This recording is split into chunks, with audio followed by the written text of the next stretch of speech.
മുറപ്പെണ്ണിനെ വിവാഹം കഴിച്ചാൽ അപകടമോ? കേരളത്തിൽ വിവിധ മതവിഭാഗങ്ങൾക്കിടയിലും ഉൾനാടൻ പ്രദേശങ്ങളിലും തമിഴ്നാട്ടിൽ വ്യാപകമായി മുറപ്പെണ്ണിനെ അല്ലെങ്കിൽ മുറച്ചെറുക്കനെ വിവാഹം കഴിക്കുന്ന രീതി നിലവിലുണ്ട്. ചെറുപ്പം മുതലേ പറഞ്ഞുറപ്പിക്കപ്പെടുന്ന ഇത്തരം ബന്ധങ്ങൾ കുട്ടികൾക്കിടയിൽ വൈകാരിക അടുപ്പം ഉണ്ടാക്കുകയും ഒടുവിൽ വിവാഹത്തിൽ എത്തുന്നതും സാധാരണമാണ്.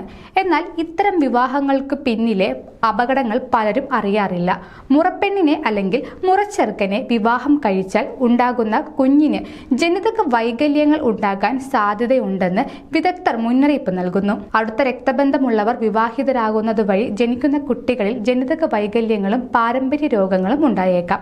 അപസ്മാരം, ആസ്മ, അർബുദം, പ്രമേഹം എന്നീ രോഗങ്ങൾ ബാധിക്കാനുള്ള സാധ്യതയാണ് കൂടുതൽ. കുട്ടി ഗർഭാവസ്ഥയിൽ തന്നെ മരിക്കുന്നതിനുള്ള സാധ്യതയും കൂടുതലാണ്. കൂടാതെ കുട്ടിയുടെ കാഴ്ചശക്തിയെയും കേൾവി ശക്തിയെയും മോശമായി ബാധിച്ചേക്കാം. ഇവയ്ക്ക് പുറമെ കുട്ടി വലുതാകുന്നതിന് അനുസരിച്ച് മാനസിക വൈകല്യങ്ങളായ ബൈപോളാർ ഡിസോർഡർ, അമിതമായ ഉത്കണ്ഠ, ഡിപ്രഷൻ തുടങ്ങിയവ ഉണ്ടാകാനുള്ള സാധ്യതകളും കൂടുതലാണ്. ആയതിനാൽ മുറപ്പെണ്ണിനെ അല്ലെങ്കിൽ മുറച്ചെറുക്കനെ വിവാഹം കഴിക്കാൻ പദ്ധതി ഇടുന്നവർ അതിനു മുൻപ് ഒരു വിദഗ്ധ ഡോക്ടറുടെ ഉപദേശം തേടേണ്ടതാണ്. കൂടുതൽ ആരോഗ്യ വാർത്തകൾക്കായി ഡോക്ടർ ലൈവ് TV സബ്സ്ക്രൈബ് ചെയ്യുക. Stay healthy.